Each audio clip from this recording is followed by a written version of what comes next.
Day 2 just wrapped in the Lindsay Clancy trial, and this video is going to catch you up so that you kind of know the most key points of today.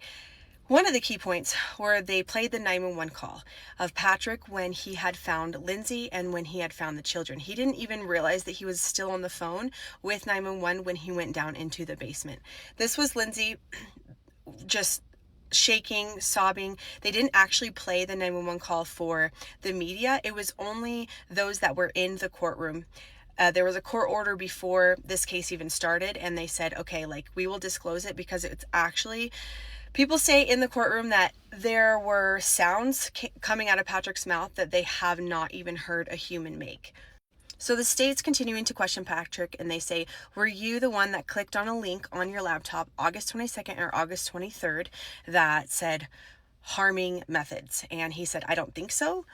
They then say, okay, did Lindsay say anything before you left the day of the incident? And he said, I don't remember, maybe bye. And they said, okay, so it took only 3 minutes to get from your house to CVS. And he was like, yep.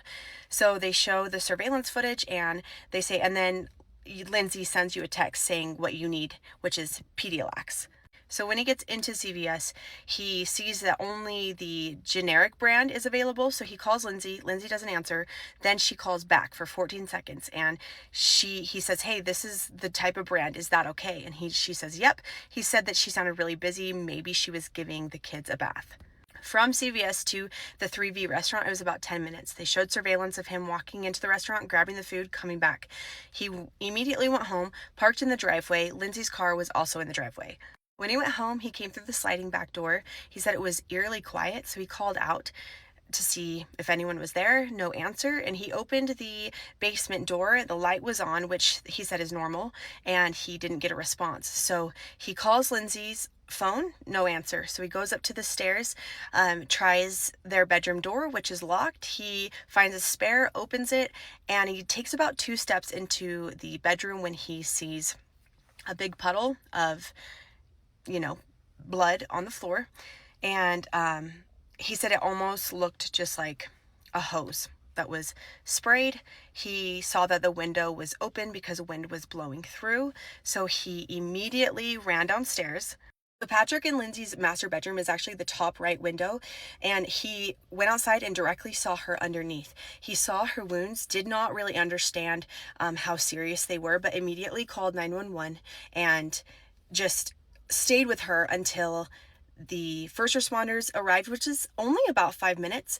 And he asked her, hey, where are the kids? And she said, in the basement. And at this time, she didn't say that they were in danger or that they were hurt, needed help. They then show a 3D image of the basement. So he says that he immediately goes down the stairs and he turns right. And he first sees Cora in between this dresser and the couch. And then right next to Cora was baby Callan. Then once he takes off the bands, he goes over to the office and finds Dawson, and he said that he immediately knew when he saw Dawson that he was gone. He then explains that he's going to each child back and forth doing CPR, trying to resuscitate, and you hear another voice in the 911 call, which I think is a first responder saying like, oh shit, and he kind of understands the gravity of what's actually going on, and there is like wailing and just unhuman sounds coming from Patrick's mouth. So first responders tell him to go upstairs, and shortly after that, the kids are transferred to the hospital, and that is where Patrick goes. And then later on, Callan is transferred to another children's hospital.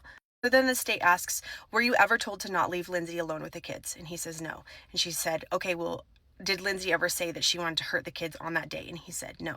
Something interesting too is that Lindsay took a week to call Patrick from the hospital, and when she did, she didn't mention anything about the kids. No mention at all. And just talked about what she had gone through, said that she heard a male voice, and that the male voice said if she does not hurt herself now, that she will lose her chance. They then excuse Patrick because they're going to play that 911 call, and they pull out the clothes that the kids were wearing. So heartbreaking. Cora was wearing like a pink robe. Dawson was wearing like a gray shirt and like dino undies. Then Callan was wearing red Mickey Mouse pajamas. They then showed all of the exercise bands that was used. I'm not going to show them here, but I'm sure you could find it super easy. I also want to note that they did have the hostess at the V3 restaurant testify and confirm that Lindsay did call in the order and that she was sound mind. Same with the CVS worker when she called in about the Pedialyte, saying like it was just a normal conversation.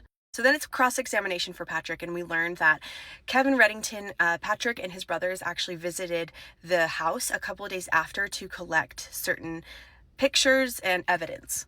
Patrick's then asked if Lindsay was a good mom, and he said, yup, like she was an amazing mom. She started to read to each of our kids at 3 months old. She would make songs up for them. They would go to like extracurricular classes as well as music classes. He basically says every single room in their house was like dedicated to their children with photos and paintings on the wall. They go through like a collage of Instagram posts that Lindsay had posted about her kid throughout the years. And get this. So apparently, the link that was clicked on Patrick's computer about harming methods, right?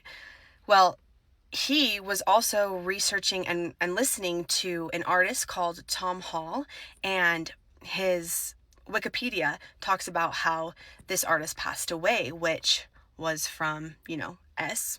So then we're over here thinking, okay, it was probably Patrick that clicked on it, not Lindsay, but put a pin in that because on Riggs' cross-examination, it'll be brought up again.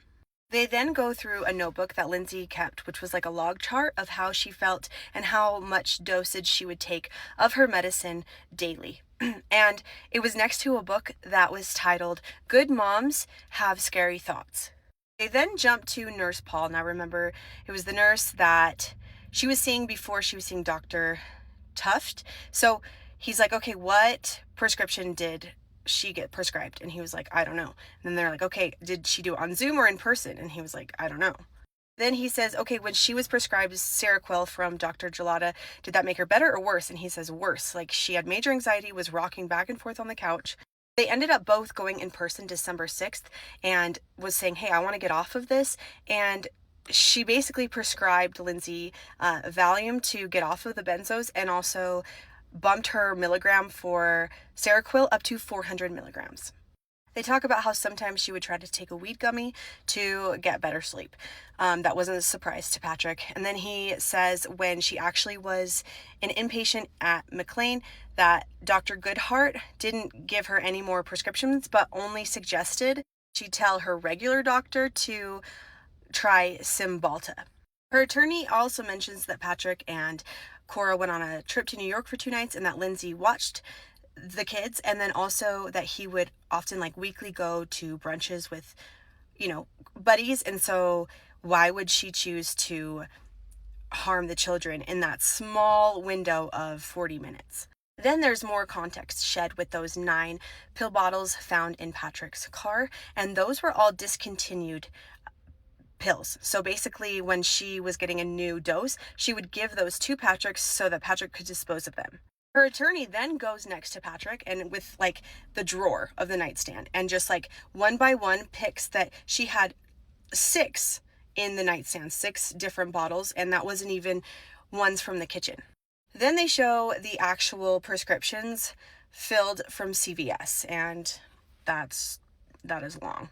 Then her attorney asks, like, what is this red spot below the window of your bedroom? And he says, oh, this is actually foam because a woodpecker was like pecking at it and I needed to fill it. I think they were insinuating that the prosecution was going to say like, oh, it was actually Lindsay's, like something with Lindsay. Then it's recross, right? So the state gets up and says, okay, would it surprise you if Lindsay's Facebook was logged in on that laptop August 23rd at 9:40? And then there is the link of Tom Hall at 9:43, and then that self-harming link was clicked at 9:45 and scrolled for 3 minutes. And he's like, yeah, like I never logged into Lindsay's Facebook. Then the state wanted to be specific that Lindsay was only on 3 medications when she left the McLean Hospital. Is trazodone, Ativan, and amitriptyline. Then the state pulls up detailed notes that Lindsay left the nanny saying like, hey, this is when Callan naps, this is what they should eat. It was pretty specific, but Patrick said like, I would do the same. I feel like that was super helpful. And that wrapped day 2. So I feel like he might come back when the defense puts on their case.